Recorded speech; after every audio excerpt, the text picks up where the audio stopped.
And we're joined by Myles Prodan from Wine Growers BC. This month, the federal government will have a budget. And I understand that the wine industry would like to see something in it. What's that? Well, nationally, it's all wine growers from across Canada. It wants to see in place some sort of way of making up our loss of excise exemption. There was a challenge by Australia that took it to the WTO, World Trade Organization, and they deemed that that was trade illegal.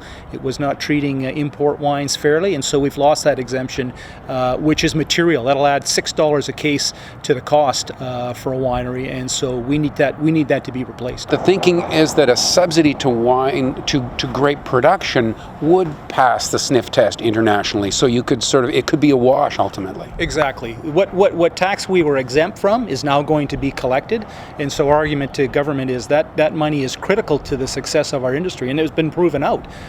We can see the economic impact since 2006.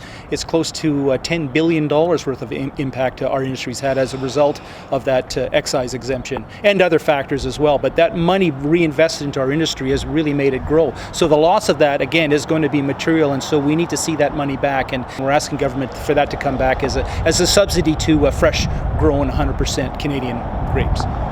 Do you see, or do you have any sense as to whether or not there's the political will to do that? There's a lot of pressures on our governments. Well, right it's not a good time to be asking government for money. This pandemic has been catastrophic to our economy, and so we're not the only ones that have been impacted by it. But it's really just a matter of getting back what we had anyways. So it's a new income to government, and so we're just asking that it get passed back directly to us. Without it, how catastrophic would this be? First of all, for consumers, would they expect to see the price of their favorite BC wine go up? Well, that's the problem, is that money has to be made up somehow, and we're extremely reluctant to pass that on to consumers. We're aware that the price of BC wine can be compared to some of the cheap import wine that's flooding. So it's already not so cheap. Yeah, no, and we recognize that, and there's reasons for it. Obviously, our input costs are significantly higher than other wine-producing countries. We pay a living wage to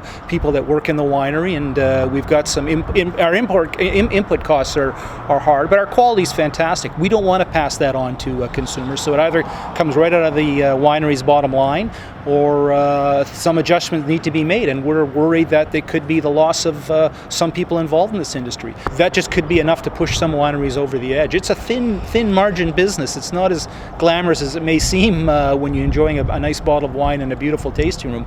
Those are all part of the costs of doing business in the wine industry, and those costs need to be covered. Terrific. Thanks, Myles Prodan. Good. You're welcome.